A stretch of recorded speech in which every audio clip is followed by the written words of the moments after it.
10 videos, 10 conditions: liver disease, high blood pressure, kidney disease, diabetes, heart disease, stroke, high cholesterol, fatty liver disease, sleep apnea. And now this final video where I want to do something different from everything that has come before. Not another warning, not another list of signs to watch for. Something that I think is more valuable than any individual video in this series. A unified framework that makes sense of everything we have covered and a single practical protocol that addresses all 10 conditions simultaneously. Because if you have watched this series from the beginning, you will have noticed a pattern.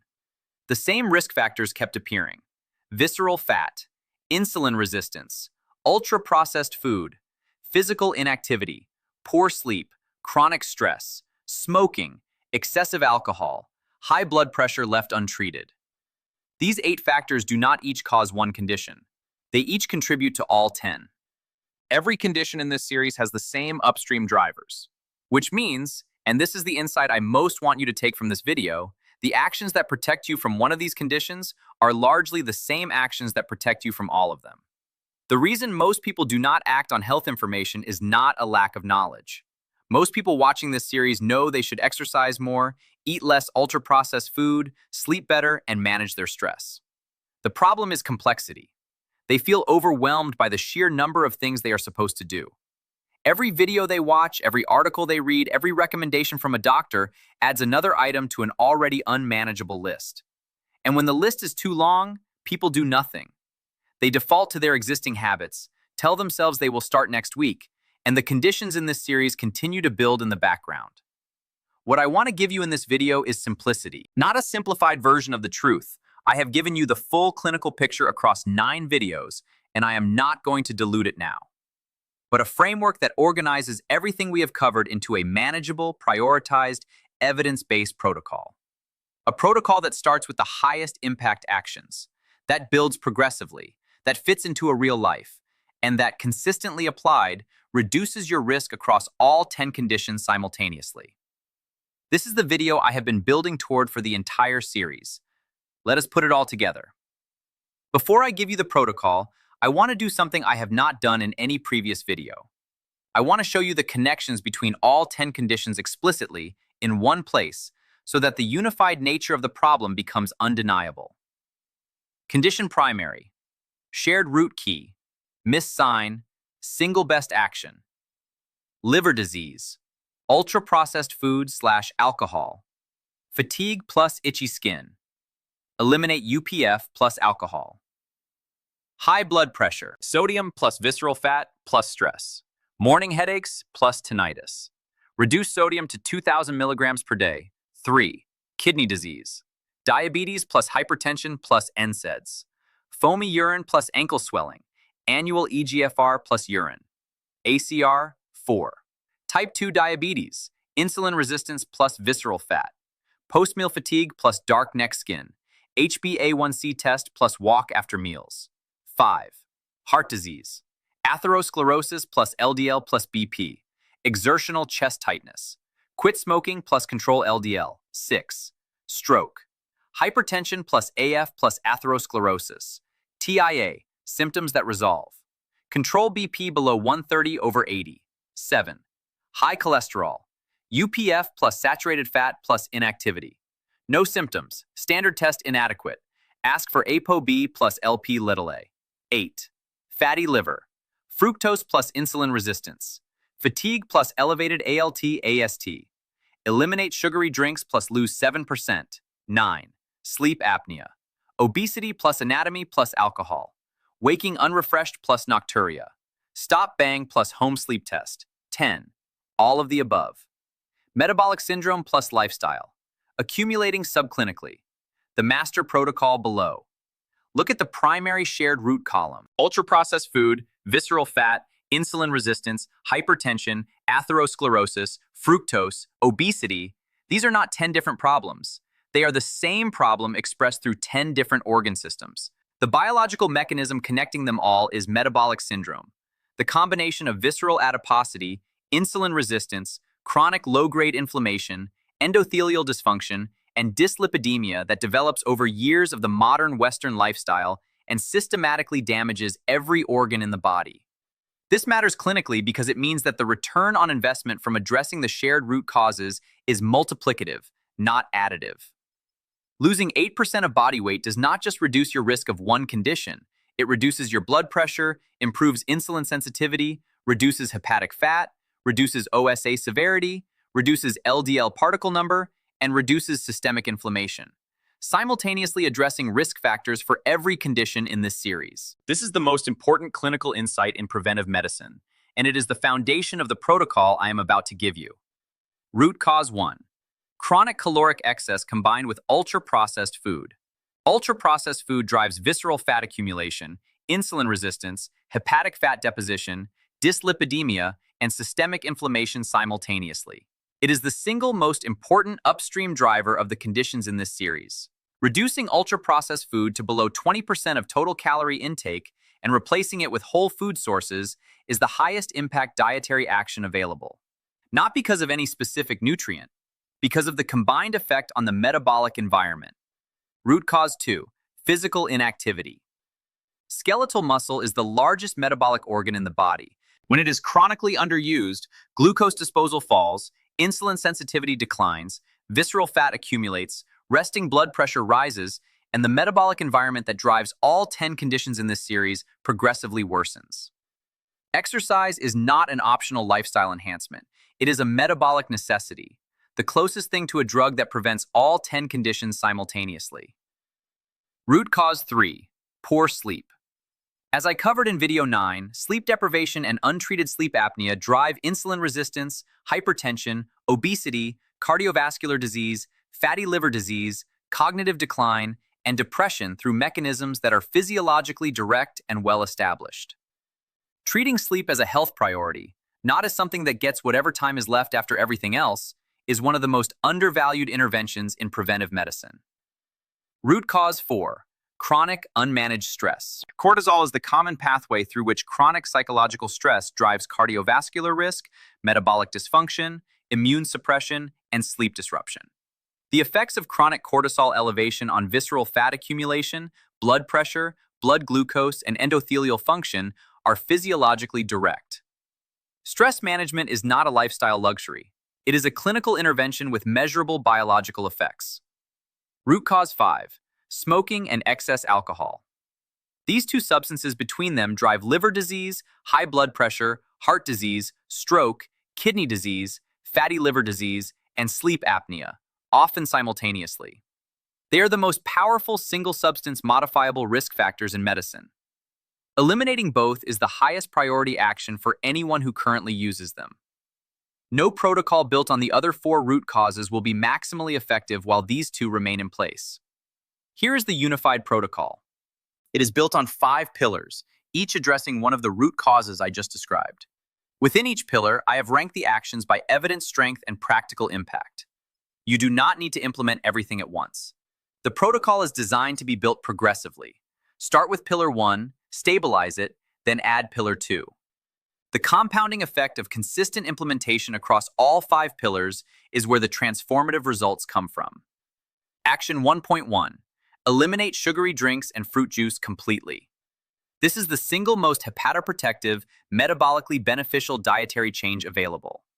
Sugary drinks are the primary source of liquid fructose, the most directly hepatotoxic dietary component.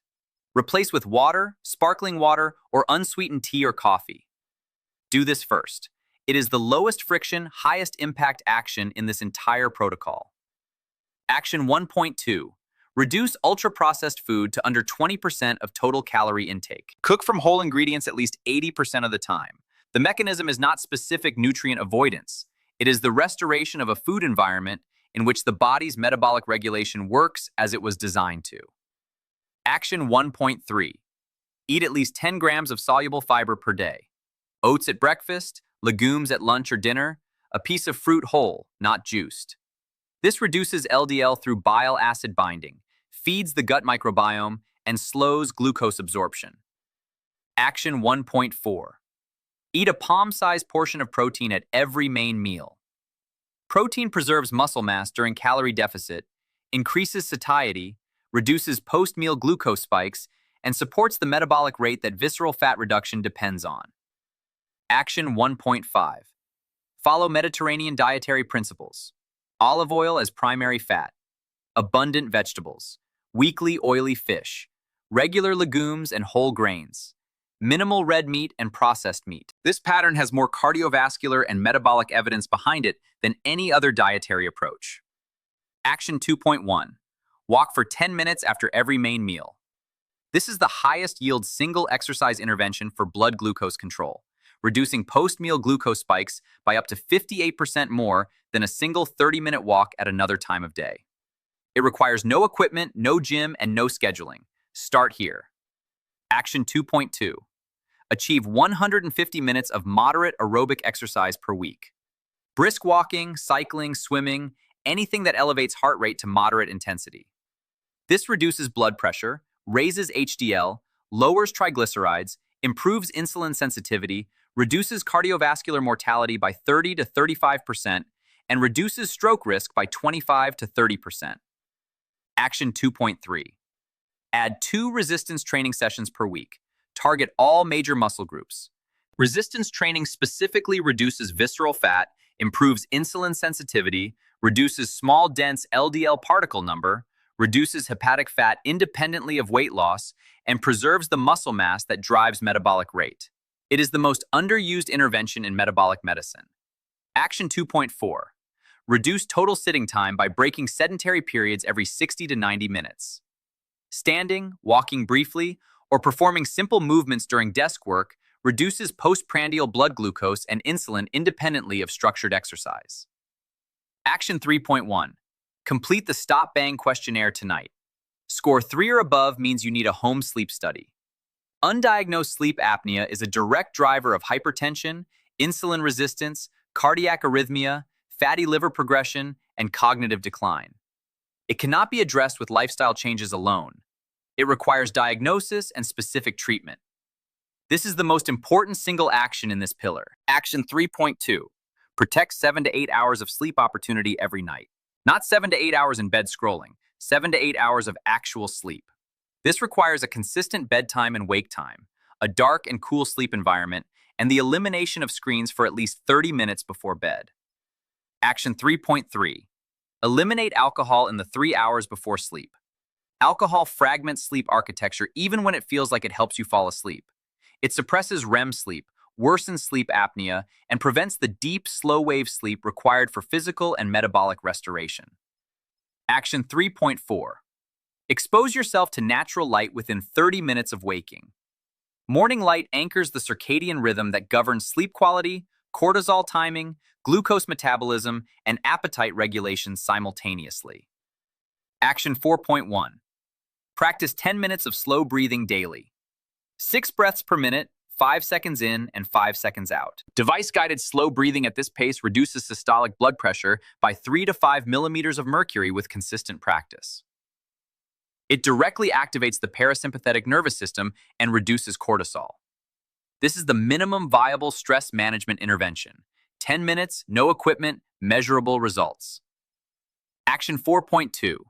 Protect time in nature at least 3 times per week. Exposure to natural environments reduces cortisol, lowers blood pressure, reduces inflammatory markers, and improves sleep quality through mechanisms that are being increasingly well characterized. A 20-minute walk in a park produces measurable changes in cortisol and autonomic tone. Action 4.3. Address chronic psychological stressors directly. Financial stress, relationship conflict, occupational overload, caregiving burden, these are not lifestyle inconveniences. They are physiological forces that chronically elevate cortisol and drive the metabolic dysfunction that underlies every condition in this series. If chronic stress is a significant factor in your life, addressing it through therapy, boundary setting, delegation, or seeking support is a clinical priority, not a luxury. Action 4.4. Limit news and screen consumption in the evening. Threat-based content activates the sympathetic nervous system and elevates cortisol. Structured digital boundaries in the 2 hours before sleep measurably improve sleep onset and sleep quality. Action 5.1. Check your blood pressure at home, morning and evening for 7 days. Know your average. If it is above 130/80 consistently, seek medical advice. Blood pressure is the most treatable major risk factor for heart disease, stroke, and kidney disease, but only if you know it is elevated. Action 5.2. Request these blood tests at your next appointment. HbA1c, diabetes and prediabetes, ApoB, true atherogenic particle burden, Lp(a), genetically determined cardiovascular risk, check once in a lifetime. Fasting lipid panel with triglycerides, ALT and AST with FIB4 calculation, liver health, and EGFR with urine ACR, kidney function. These 7 measurements give you a genuinely comprehensive metabolic health picture that a standard annual health check does not. Action 5.3. Calculate your 10-year cardiovascular risk using QRisk3, UK, or pooled cohort equations, US. These are freely available online and take 2 minutes. If your risk is above 7.5 to 10%, a conversation about statin therapy is clinically warranted regardless of whether you feel well. Action 5.4. Get an ECG if you are over 65 or have palpitations. Atrial fibrillation is asymptomatic in many people, causes 20 to 30% of ischemic strokes, and is eminently treatable. It is detected with a simple electrical heart tracing that takes minutes. Action 5.5. Review your medications with your doctor in the context of this protocol. NSAIDs taken regularly, certain blood pressure medications, statins, and diabetes medications all interact with the conditions in this series in ways that are worth reviewing explicitly. Bring this framework to your next appointment. Week 1. Pillar 1, Action 1. Eliminate sugary drinks and fruit juice. Replace entirely with water, sparkling water, or unsweetened beverages. Do nothing else this week beyond this one change. This single action begins to reduce hepatic fructose loading, lower triglycerides, and improve post-meal glucose response within days. It is the foundation because it is the highest impact, lowest friction action in the entire protocol, and because successfully completing it builds the behavioral momentum needed for everything that follows. Weeks 2 and 3. Add the post-meal walk. After every main meal, walk for 10 minutes. This does not require a gym, special equipment, or a significant time commitment. It requires consistency. By the end of week 3, you should have 2 anchor habits, no sugary drinks and a post-meal walk, that are producing measurable metabolic benefits. Add the Stop Bang questionnaire. If your score is 3 or above, request a home sleep test referral. This costs nothing and takes 2 minutes. Weeks 4 to 6. Extend dietary changes. Reduce ultra-processed food to below 20% of intake. Add soluble fiber. Increase protein at main meals. Add 2 resistance training sessions. Begin the 10-minute slow breathing practice daily. If you are a smoker, this is the point at which quitting becomes the priority. The metabolic improvements of weeks 1 to 3 have established a baseline of health benefit that smoking is actively undermining. Month 2 and beyond. Request the blood test panel I described in Pillar 5. Calculate your cardiovascular risk score. Have the medication review conversation with your doctor. By this point, the 5 pillars are in place at a minimum viable level, and the compounding effects are beginning to accumulate. Blood pressure is likely trending down. Triglycerides have improved. Sleep quality has improved. Energy has improved. These measurable changes are the feedback loop that sustains long-term behavior change. The goal is not a perfect week. The goal is a consistently better trajectory over 12 months. Here is a summary of every test I have recommended across this series, organized into what you should check annually and what you need to check once. Frequency test, measurement. Annual blood pressure. Home monitoring, morning plus evening for 7 days. Annual HbA1c, blood glucose average over 3 months. Annual fasting lipid panel. Total cholesterol, LDL, HDL, triglycerides. Annual ApoB, atherogenic particle count, more accurate than LDL alone. Annual ALT plus AST, liver enzyme markers plus FIB4 calculation. Annual EGFR, kidney filtration rate from standard blood test. Annual urine ACR, albumin to creatinine ratio, protein in urine. Annual waist circumference, best proxy for visceral fat. Annual ECG, heart rhythm check if over 65 or palpitations. Once Lp(a), genetically determined cardiovascular risk. Once coronary artery calcium score, direct atherosclerosis imaging if intermediate CV risk. Once Stop Bang questionnaire, sleep apnea screening. As needed. 10-year cardiovascular risk score, Q-risk 3, UK, or pooled cohort equations, US. As needed. Home sleep apnea test, if stop bang score is 3 or above. I want to say something personal to close this series. When I started making these videos, my goal was simple: to give people the clinical knowledge that should be freely available to everyone, but that for reasons of time, access, and the complexity of modern healthcare, most people never receive. The knowledge that gets shared in a 10-minute consultation after a 15-minute wait, if they are lucky enough to have access to a doctor at all. The knowledge that sits in research papers and clinical guidelines that the public does not read. I wanted to put that knowledge into a format that anyone can access, understand, and act on. 10 videos and tens of thousands of words later, I hope I have done that.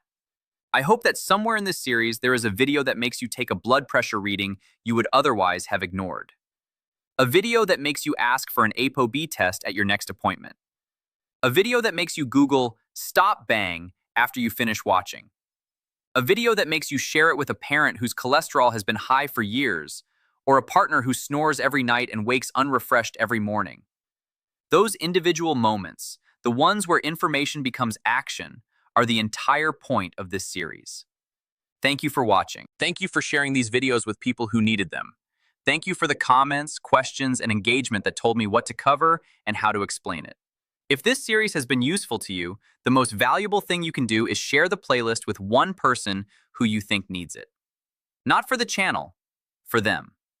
That is the only ask I have. Subscribe so you do not miss what comes next, because this series is the beginning, not the end. I will see you in the next video.